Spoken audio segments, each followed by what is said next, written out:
Welcome, friends, to Central Philadelphia Quaker Meeting's Quakerism 101 session on Quaker worship.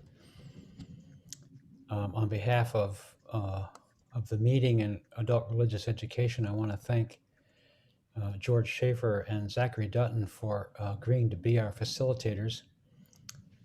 I'm just going to say that we're going to be recording the first portion of this session and then stopping the recording when we get into more sharing amongst ourselves. So it will eventually be available on our website and on our YouTube channel, which you can find on YouTube by searching for Central Philadelphia Monthly Meeting. And with that, I'll turn it over to Zachary and George. Thank you, Stephen.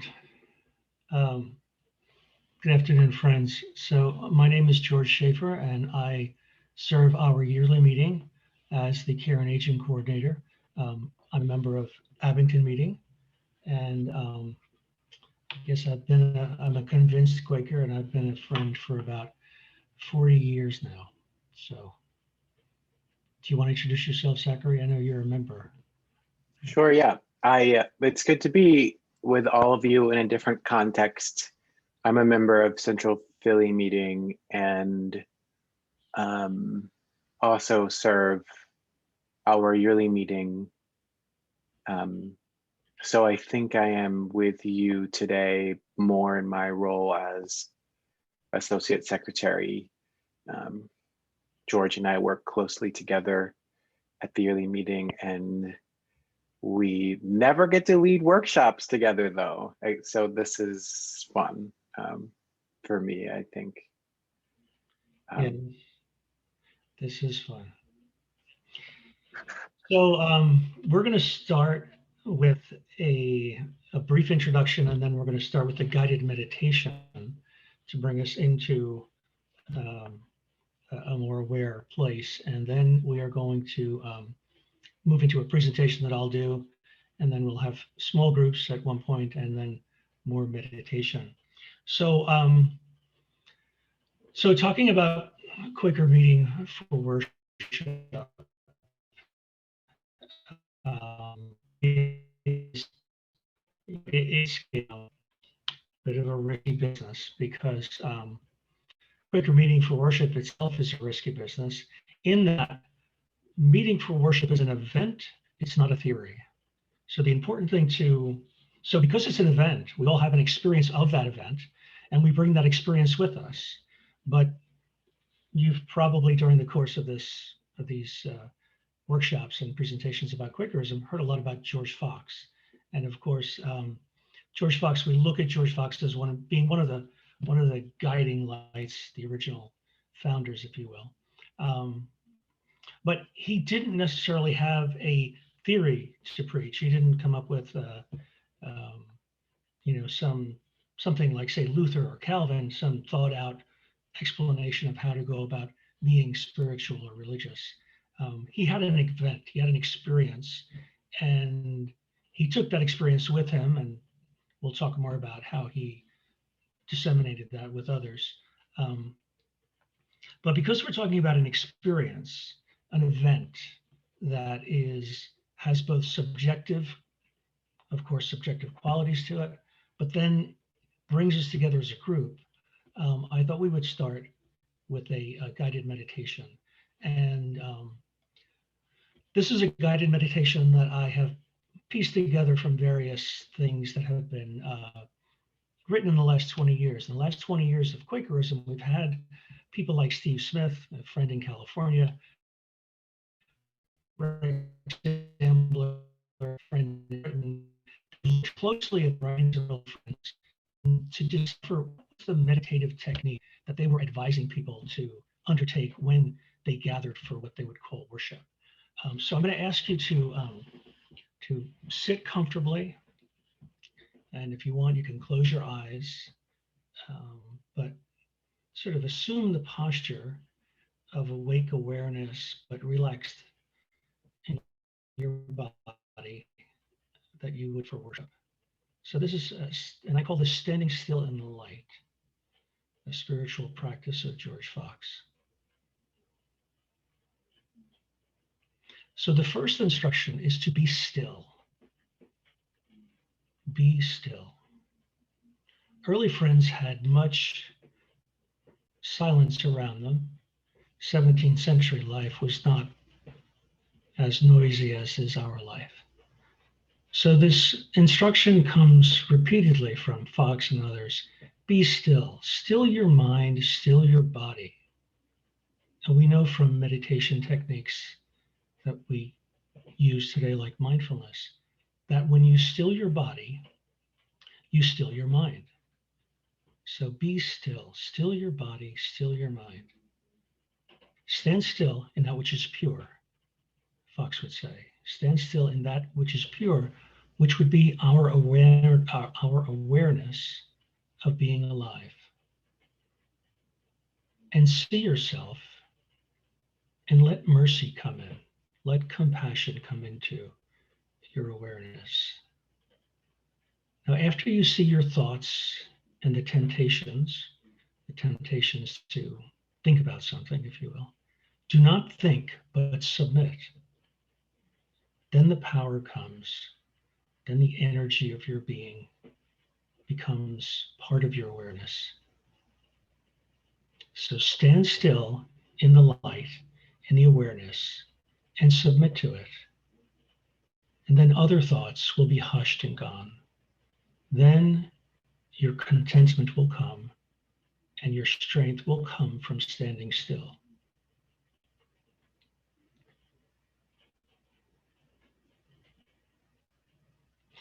Next, be present.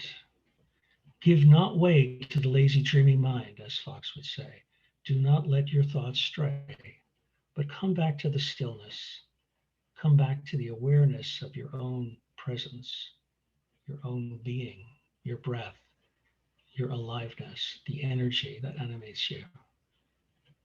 So do not give way to the lazy, dreaming mind, but remain still and focused. Next, feel, don't think.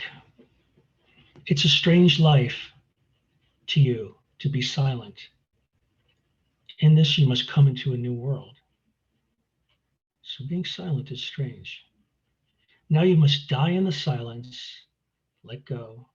Die in the wisdom, let go. Die from the knowledge, let go of your own knowledge. Die from your reason, and die even from your understanding. So let all of this go and don't think, just feel. Feel what it's like to experience presence awareness. And if you need an image, the light, the seed, presence.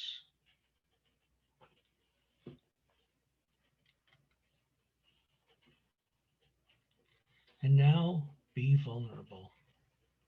Stand naked, bare and uncovered before the Lord, before that of God.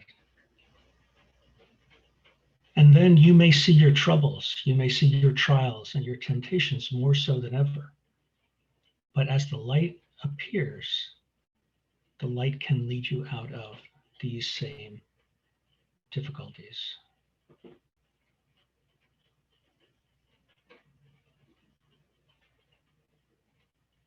And finally, accept the truth.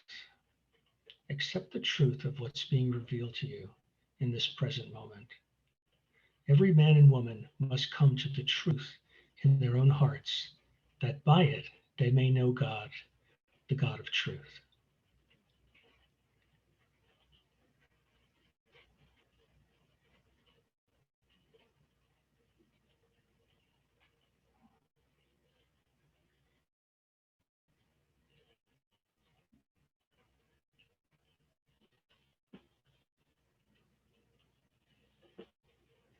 Be still and cool in thy own mind and spirit from thine own thoughts, and then thou wilt feel the principle and the power of God.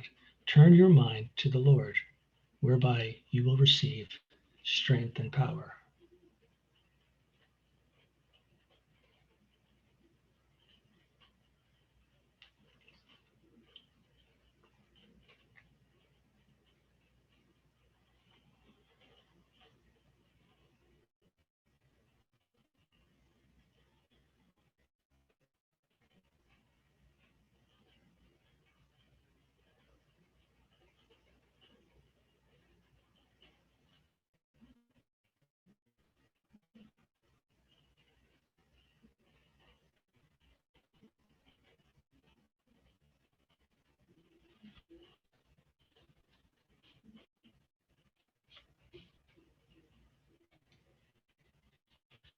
Well, thank you, friends, for sharing that.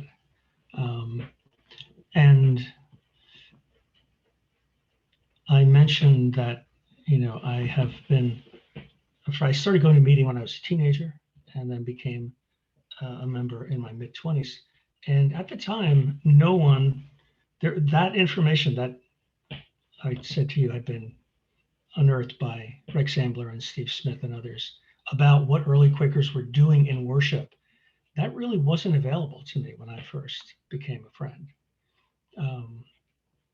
I mean, of course, it was there in the writings. It was there in the Journal of George Fox, the famous, letter to Lady Claypool, which is the wording that I took to create that from. It was there, but it was sort of hidden away. And friends didn't know much about what did silence. And it was almost like the only instruction was, okay, be silent, go into the silence. And so we slowly made our way, although we had the example of others. Any quick comments before we go to the presentation about that guided meditation? And if you want to share, raising your hand in the chat would be good. Using your hand raising function. Well, if not, let's go to the presentation.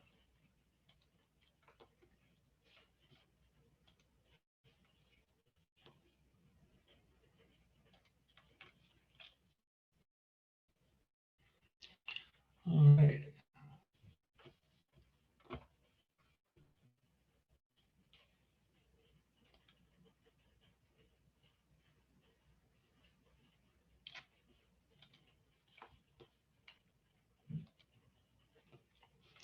So I am, we're going to be talking, I'm going to be making this presentation about Quaker worship. Quaker worship, there are three main approaches to understanding Quaker worship. There is the liberal tradition that we're part of.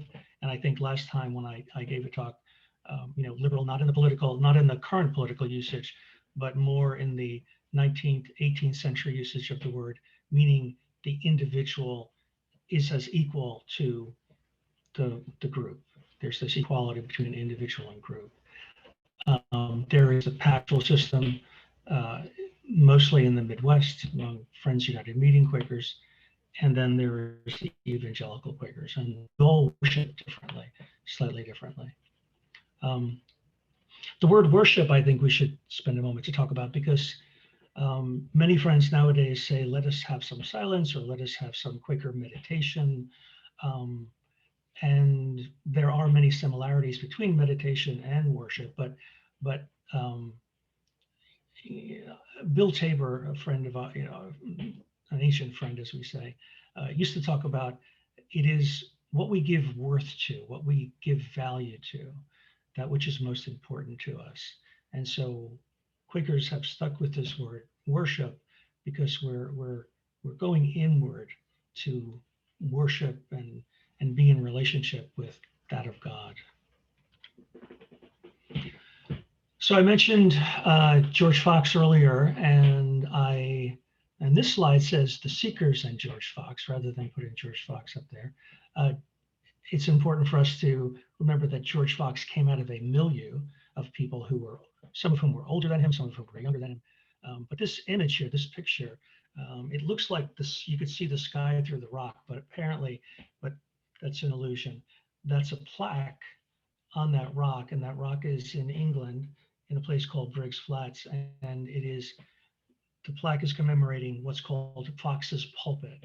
And the first sort of worship service, if you will, among friends was outdoors. And this again,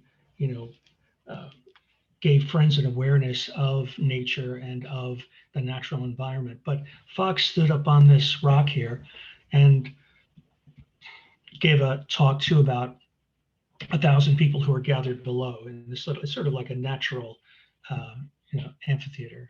And this was about 1652.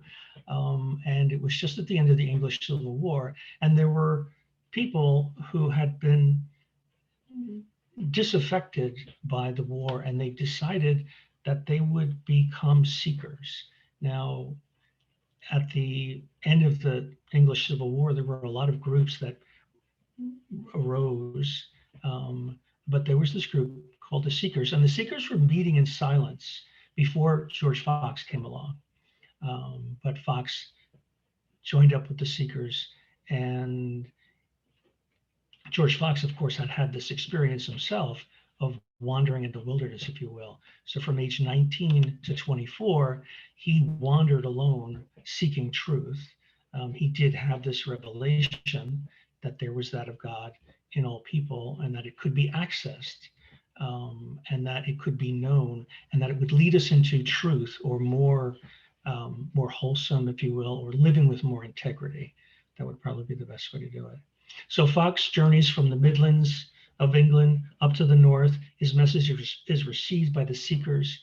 And Fox's message, again, as I said earlier, it's not like he's giving a doctrine. You're within you. Look within yourself. And Fox repeatedly in his journal would say his job was really to take people who the spirit within them, and that truth would then come out for them, evolve for them, as it would. He had a lot of faith that once people found this understanding and tapped into it, that it would lead them. He didn't need to necessarily be expounding on doctrine and that kind of thing. So this group of seekers that sort of was galvanized by George Fox, and there were other people around, some older men like James Naylor, Gerard Winstanley, people like that.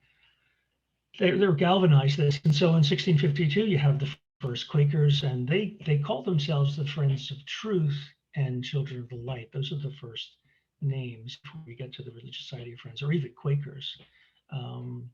And the early Quakers, for the most part, their Bible, if you will, was the Geneva Bible, not the King James Bible. Later, the King James Bible becomes important, but the Geneva Bible, and you have to remember the Geneva Bible is full of footnotes and all these little marginal editorial comments. And the early seekers and Fox himself, they're sort of tired of all that biblical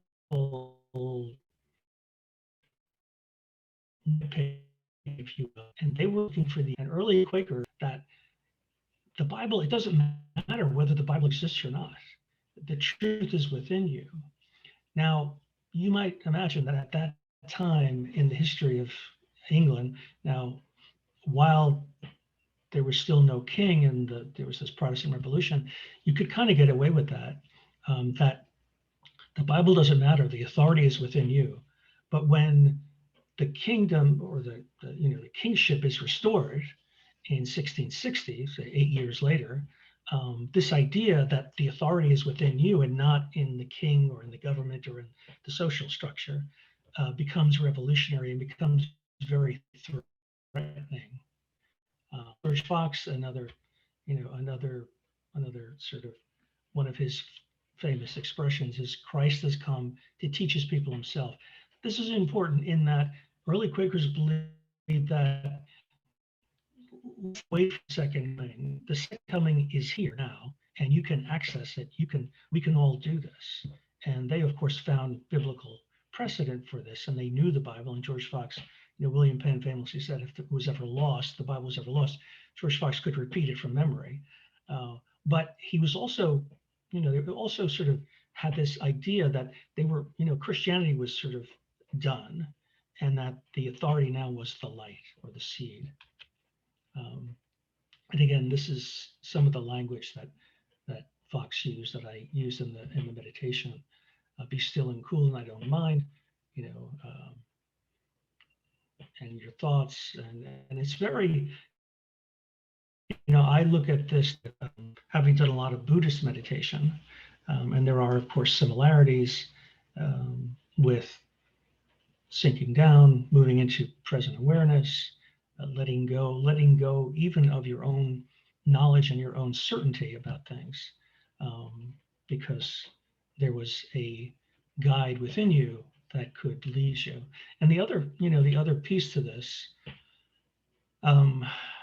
was that for early friends, they would use the expression, there's a light, there's truth in the conscience. But that conscience was not what we're talking about here, because early critics of Quakers said, "Oh, you're just talking about the conscience. If you go into quiet, your conscience will sort of tell you what to do." Early friends said, "No, we're not talking about the conscience, because the conscience can delude people. I can convince myself of anything. It's like the Upton Sinclair quote. A man will profess any fool thing if his salary is connected to it." So early Quakers knew that the preachers and the priests and the people that were trying to lead them into a more religious life, that they could delude themselves, that being deluded for people is really kind of easy. And if we don't have a community of people around us to guide us in what is truth, we can often become inflated in what we think of as our spiritual truth. But of course, there is in the Bible the injunction, be still and know that I am God. So there's a lot of stillness language, there's a lot of silence language in the Bible. But Quakers also had this experience that this was a universal thing. This wasn't limited to Christianity. Even though Jesus says, I am the truth and the way, well, he's the truth and the way, as the light is a universal truth in all of us. And so early Quakers, for that, with that inspiration, they traveled throughout the Europe, and even went to the Middle East.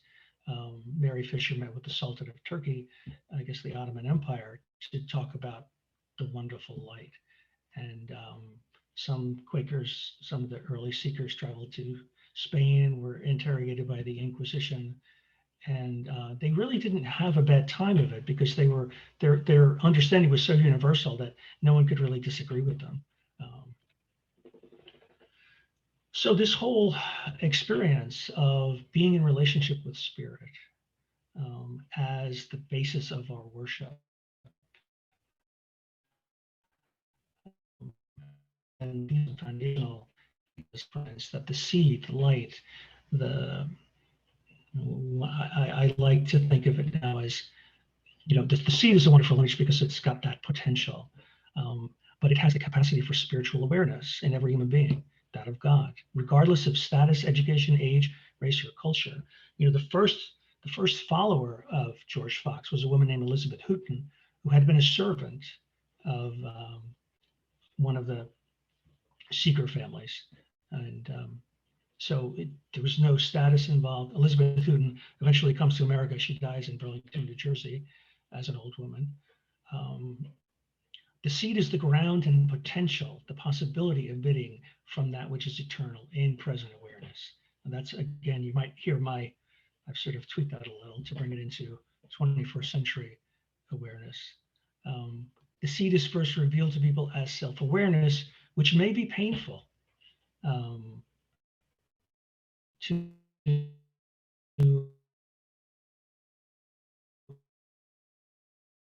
but it's a call of integrity, of that what's within should be reflected by what's going on without, if you will. And this other piece, which is important for worship, is that the seed reveals the source of our unity with all creation. This is the as I like to call it, the present awareness of being. Now, early friends, their understanding of worship. I like this picture. When my son used to look at this picture when he was a boy, he wanted to know why that hat was flying off the man's head. And I would say, well, he's a rockin' Quaker. He's really quaking there But actually, there's a peg up there. So early Quakers, one thing, they would refuse to take off their hat to their social superiors because there were no social superiors. We were all equal. And this, again, another influence from the Civil War, levelers, the idea of everybody being level, which the Puritans, when they won the Civil War,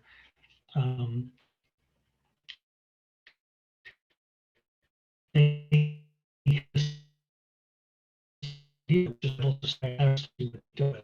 Quakers in that tradition refused to take their hat off as anybody as a social superior. The only person they could was God, was spirit. So this man who's rising and speaking took his hat off, because God is the ultimate authority.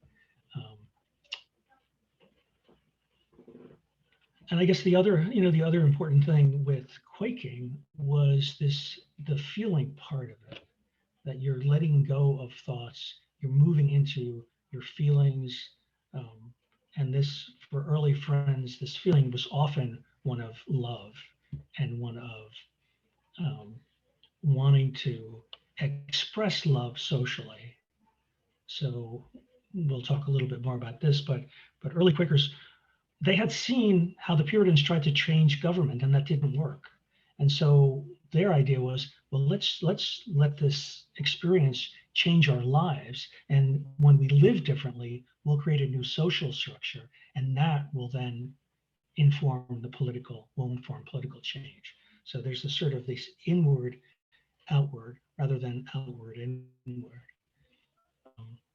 And of course, they're doing this because they see that the English Civil War was basically a failure. They brought back the king in 1660, and for Quakers, that was the beginning of a lot of trouble. So now, this is a picture of a meeting for worship in London.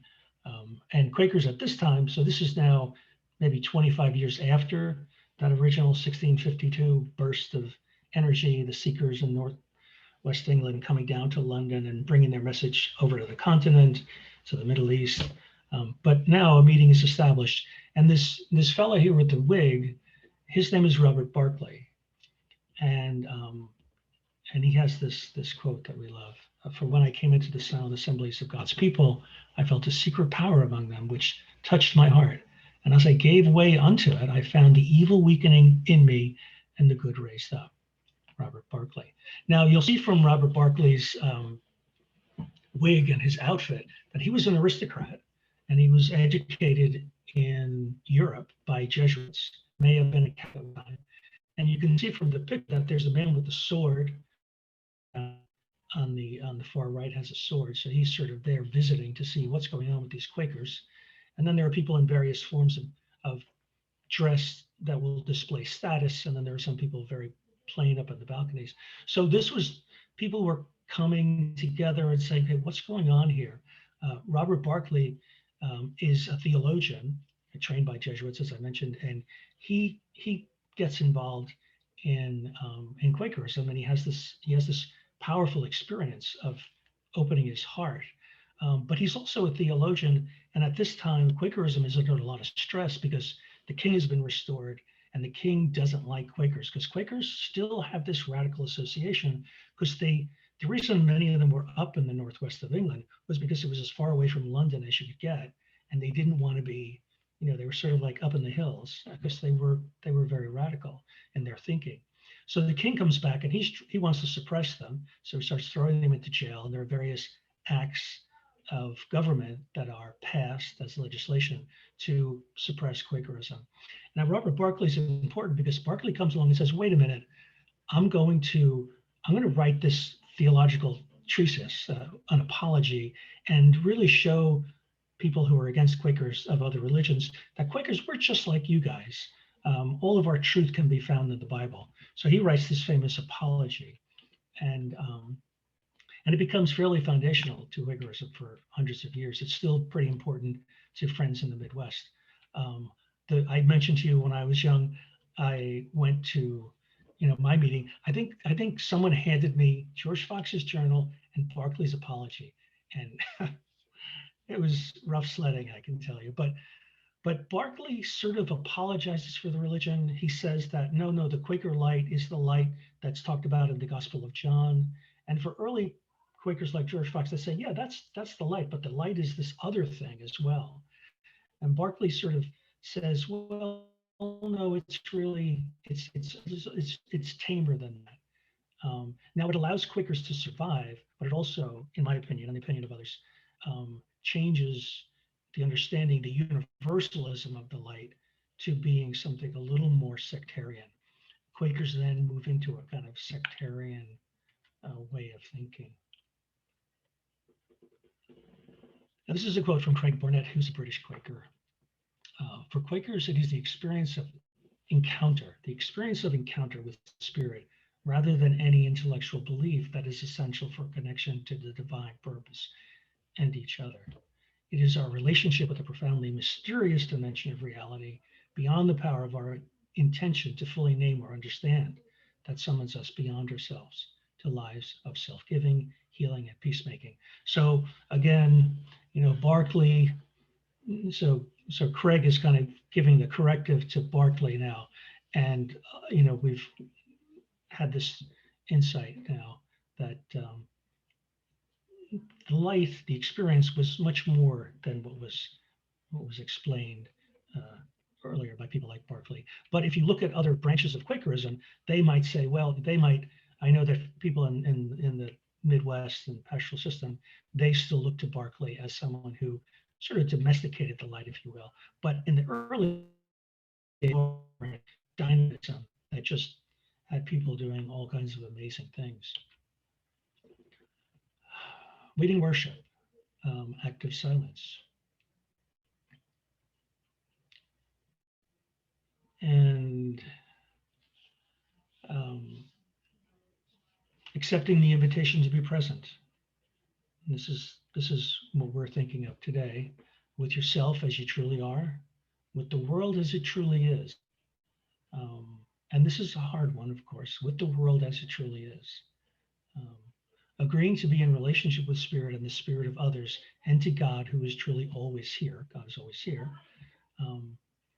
And as I said in the second and third bullet point, to be with yourself as you truly are and to be with the world as it truly is, that of course is a challenge for us.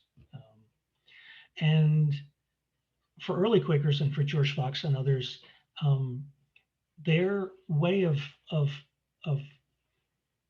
moving through that, if you will, was this idea of non-separation, non-duality, if you will, minding the oneness. So our unity as friends, as people, is even though there's division and separation, we should be aware of our unity because we're all part of this creation.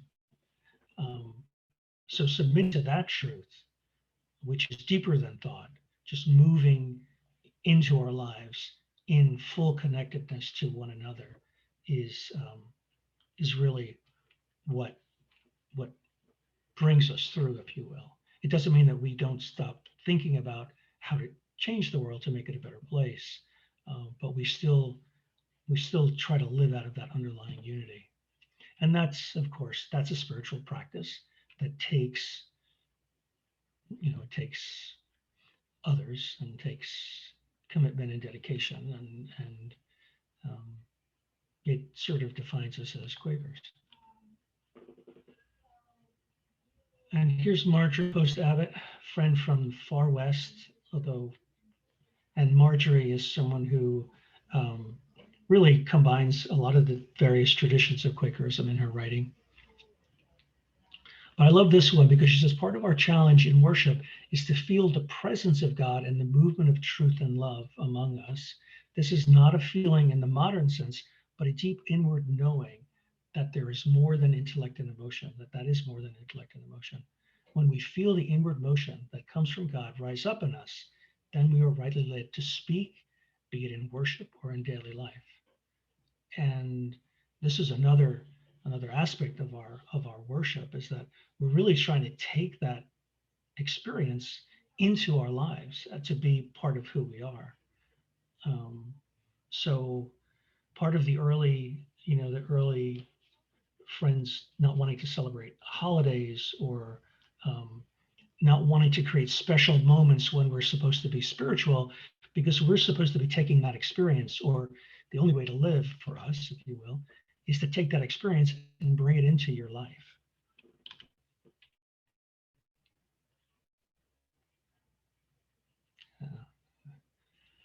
So there is, when we look at Quaker worship from a more, let's say, more abstract, theoretical way, there is what British friends call this Liturgy of Silence. Again, centering down, quieting the mind, opening to spirit, looking at your own life, seeing what comes up, being gathered with others, and then experiencing refreshment and renewal, the blessing, if you will. The other important aspect of worship, of course, is ministry, the vocal ministry. And for friends, that is understood as being prophetic utterance. And you can use other metaphors, but the light, the voice, the seed, inner guide. But there's this distinctly prophetic aspect to Quaker worship, because what comes out of the silence is something that is shared with you, and it may be that you need to share it with others, and it may be that together the community needs to share it with the world. So our testimonies, if you will, are that furtherance of the experience that starts within. Yeah.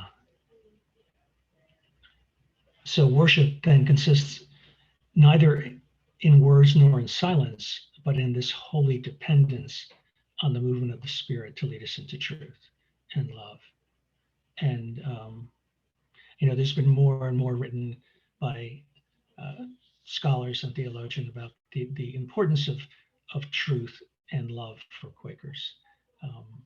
And when we talk about truth, oftentimes Quakers started to capitalize truth in the 18th, 19th century. But there can be no truth without love, is the guide, so that we will know truth when we know love. And then finally, trust that the Spirit is at work in our hearts and in our souls, people. And surely, this is an interesting, so that the Spirit is at work in the hearts and souls of people as surely as it is in the transformations witnessed in nature. So we see in nature, the early friends, of course, they met outdoors in the early years, and then they started meeting in barns. And it wasn't until 30 years, really about 30 years after the movement, that they started building meeting houses. And the meeting houses were built in obscure places because they didn't want the police come and arrest them, because up until 1690, it was illegal in England for Quakers to meet in worship. Didn't mean that they didn't do it. They did it and they got thrown in jail. So there was this sort of underground aspect to early Quakerism. So meeting outdoors, or meeting in a field, or meeting in the center of town, and this idea that you could meet anywhere. We're not, it's not about a building or a book or a special candle or stained glass windows or any of that. It's about this experience that we have, this event that occurs when we all look within to connect to Spirit. And I'm not sure, I don't remember why I put this Robert Barkley quote on the bottom. Worship is not a law of silence, okay, but holy obedience of the mind of God. It's beautiful, beautifully expressed. Dear Robert Barkley. This should look familiar to some of you. Talking about Quaker worship today. So we do, we do talk about preparing for worship through some kind of personal practice. Again, centering down into the stillness, into the silence. When our intention is disrupted, we redirect our attention to our focus. If our focus is to be present and open to God and others, then it doesn't mean that we won't be distracted. So like much mindfulness instruction, you'll be distracted, but then your job in the beginning is to bring your intention. So intention, this expectant waiting, with the intention and the understanding that if we do wait, things will be revealed. For friends, this focusing is of central importance to worship and living. Returning again and again to our intention, to be present to spirit, to listen to the inner guide. In faithfulness eases the distinction between being in worship and our daily lives. And that is that's the piece there that we're pushing up against as Quakers, that this experience that we have in worship is something we can take with us into our daily lives, into all of our interactions. And the meaning is love for one another, not merely illumination. And, if you look at, say, Christian mysticism, an individual monk in a cell wanting to be illuminated in terms of having this enlightenment experience. But for Quakers, we're gathered together, not for the illumination of one, but for the gathering of all. And here's a quote by Rex Ambler. We gain a sense of God first by becoming aware of a depth in ourselves that connects us with something beyond the range of our ego, that of God within us. And by experiencing the transformation that takes place when we open ourselves to what this deep self reveals to us. Rex Ambler is a wonderful English Quaker writer, and he often makes the connection between what Buddhists call the Buddha Dharma, which is in everybody, the truth of enlightenment, and that of God, which is a nice, he does it in a very beautiful way. All right, looking at the clock here. Interior experience of worship. The quality of our life as a spiritual community depends upon the degree to which we're inwardly reaching, stretching toward reorienting our personal and corporate being towards a deeper sense of unity in God. And this is very important too. I think this idea of unity, in my journey among friends, we don't talk about unity as much as we used to.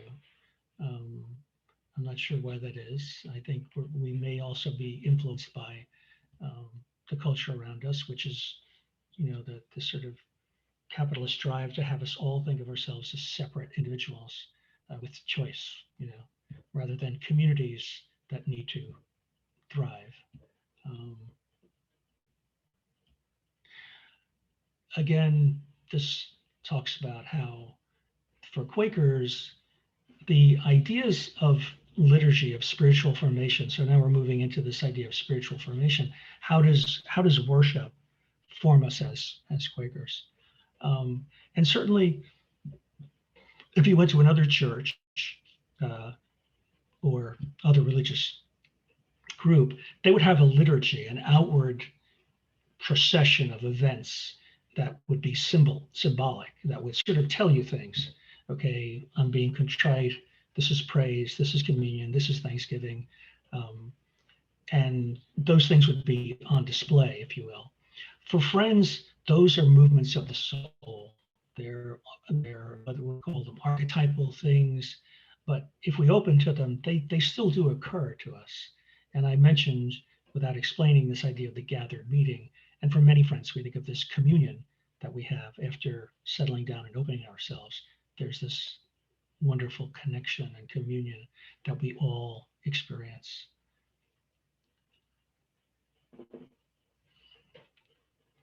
All right, Quakers in ministry. So can't talk much about meeting for worship unless we talk about ministry as a way of concluding. Friends meet together to know one another and that which is eternal, that which was before the world. I like that, the Fox expression there, that which was before the world. It reminds me of the Zen Buddhist expression, what was your face before you were born? It's a Zen koan. It's one of those parabolic, riddles that people have to figure out. What was your face before you were born? So what part of you, what's the part of you that was alive and aware before the world was? as I mentioned earlier, vocal ministry is prophetic ministry. It's a call to greater faithfulness. And this is just one little short presentation, but this greater call to faithfulness is a very big topic for Friends. And it's a call to change our lives, to live in a different way. Again, to create a social system in microcosm or larger, if we can do it, that will then have a profounder effect on the world around us. Living with integrity. Now, this is another famous Fox saying, "What canst thou say?" Meaning people who profess to have insight or to profess to know what others should be doing, maybe quoting from authorities or studies or surveys. But what Fox was really saying was, what's in your heart that's making you want to do this work? Justice, of course, very important, but justice as the working out of truth or love in social life. And of course, for Friends, for liberal Friends, receiving spiritual truth is a call to action. So whether it's serving your meeting or serving your community, serving the world in some way, but that we're not to be, it's not a solve, it's not a salve rather, it's not something to soothe us, it's something to bring us into greater connection to those around us and to seek justice. Liberal Friends believe that spiritual insight leads to social action. And again, that doesn't have to be, it's not like we all have to be doing big important things. We just have to be loving each other and providing service and love to one another. All right, there's a quote from Carol and Stephen. And this is, I love this quote because it really does, it's a great, I'm a musician, as a musician. In Friends meeting, one hears harmonies and correspondences between very various utterances. So utterances being vocal ministry, and she hears harmonies and correspondences as are scarcely to be met with elsewhere. It is sometimes compared to part singing as opposed to unison. So she makes this nice little comparison. When you go to another church, the unison might be the pastor or the priest, whereas Quaker meeting is this part singing. I want to talk briefly in closing about this idea of the gathered meeting, because we have, our dear friend Steve Davison has a Pendlehook pamphlet with the title Gathered Meeting. And the gathered meeting is something that now, I mentioned earlier how I didn't hear much when I was young about how to do the worship. I did hear about the gathered meeting a lot, that this is what we were striving for, this kind of unity. Group worship based on silence becomes a special time when there's this electric hush, much like the hush that Robert Barkley felt in the 1670s. We still feel that today. It's a live, living tradition that we have this way that when we all tap into the deeper truth that is within us, it connects us to one another in this wonderful, mysterious, and I would say blessed way. But talking about the gathered meeting, I'd rather take an indirect approach, because if we talk about it too much, we sort of, whatever it is, it's too elusive. It's like community. When we intentionally want to be in community, that's often the hardest thing to do. Whereas when we pursue our own truth in connection with others, community is created. And the same thing with gathered meetings. But I like this, part of that approach, part of making the meeting gather itself in unity is daring to be more loving than desiring to be loved. How can I best serve the meeting? So again, this virtue of selflessness, not being a doormat, but being in loving service to the larger group. And then, of course, every time we meet for worship, we're doing it once again. We're practicing this way of being connected.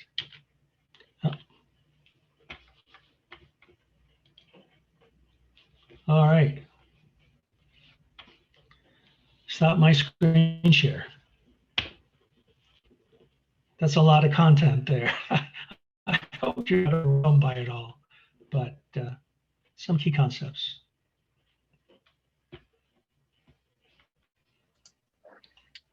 Well, I think the next phase of our time together is to digest what George shared in an experiential sort of way. So I wanted to invite everyone to briefly settle back into the meditative space that we began in with George. And actually, George, do you want to just read aloud or say aloud what you, the invitations you had at the beginning about when you guided us through George Fox's version of meditation, or early Quaker version of meditation? Do you want me to just say that, or do you want me to Yeah. say it? Okay. Yeah. Well, the invitation, I mean, the first call is really to still the body, still the body, and in stilling the body, we still the mind. To let go of any discursive thoughts or ideas, or just to relax and still the body, move into the silence within yourself, let go of all distractions, move into present awareness, bring the focus of your awareness into what I would call the center of your being, and then center down, bring that awareness down into your heart, into the present moment. Open your heart, feel, let go, be present, be open.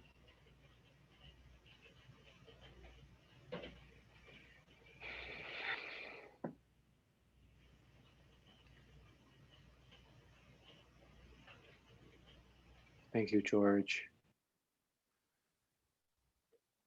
When I am meditating, I think about either closing my eyes or fixing my eyes on a spot, on a point in front of me,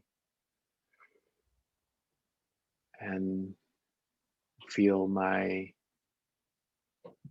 feet and toes and bottom, if I'm sitting, firm on the earth and my chair.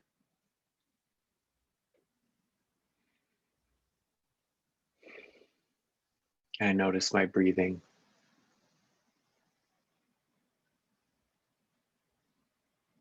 Breathing in and out.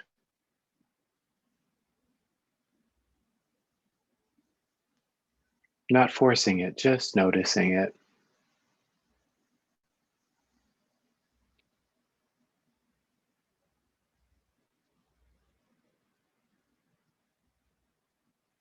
The reason why I wanted to bring us back into this space is because I have a query that I'd like to invite everyone to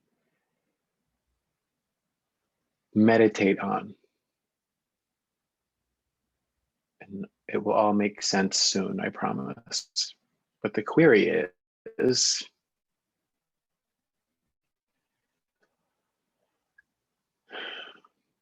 think back.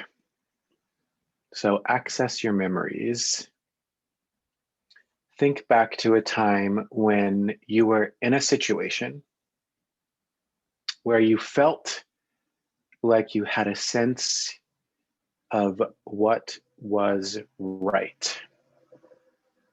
When you felt like there was something that you knew was right, that was going to lead you to some type of action. small or large.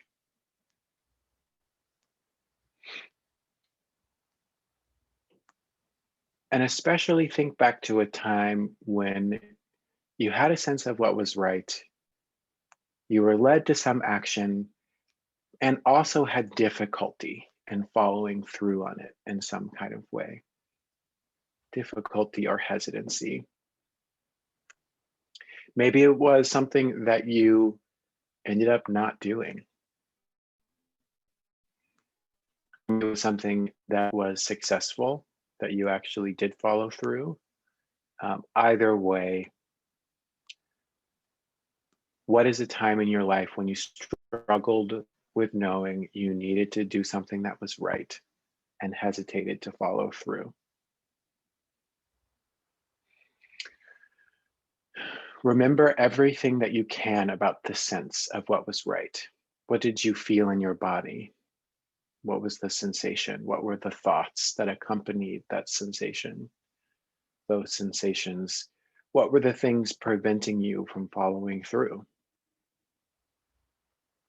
If you did follow through, what were all the things that helped you, even though it was difficult? Or if you didn't, what were all the things that you would have needed to get there? So I'm going to take a couple of minutes and just inviting everyone to really sit in this memory, to just remember as much about it as you can.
Okay. So hopefully each of us has at the very least identified the memory. And I'm going to invite us to enter into some small groups of 4 people per group to do some sharing about these. But sort of staying in that spirit of worship or in that meditative state, I have some instructions, which I will reiterate in the chat in a minute. But so in each group, and I think some of you, the groups will either be of 4 people or of 3 people. And I've tried to make them evenly spread. There will probably be difficulties, and when that happens, it's okay. But as soon as you get into your small group, order yourselves. Like, give yourselves a number from 1 to 3 or 1 to 4. This will help in your transition of sharing. So first thing, when you get into your small group, identify who's going to speak first, second, third, and fourth. And then one of you will need to volunteer to be a note taker. And then another of you will need to volunteer to be the transition person, or the person who helps us move from the first person to the second person, to the third, to the, if you have a fourth, to the fourth. So you've got some initial tasks you'll need to pay attention to as your first thing that you do. Everyone is invited to share for 3 minutes. So the groups with 3 people, you can like tack on a couple of seconds per person.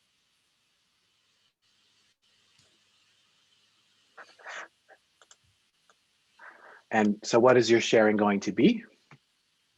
I'm inviting each person to talk about your memory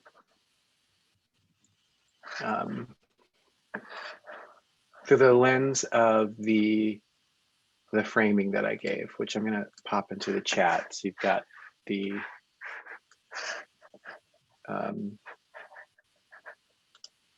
language.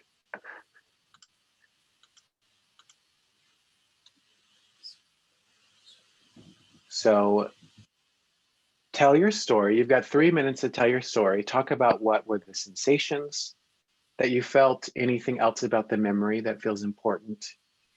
What were the obstacles to doing the thing?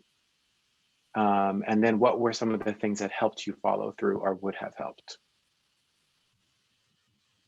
So the note taker, I'm inviting the note taker not to take notes on the content of what people are sharing, but to be identifying, helping the group identify themes related to these queries.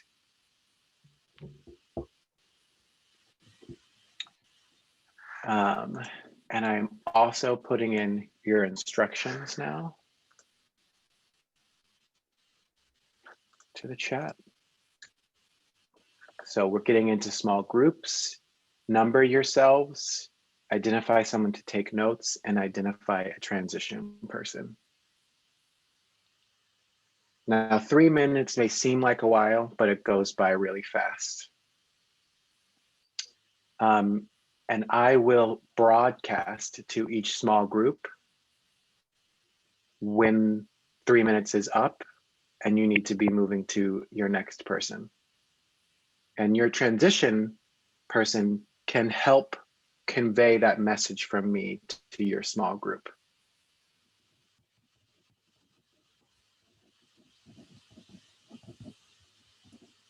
And when we first get into it, I'll leave about a minute for you to figure all this out before we actually start.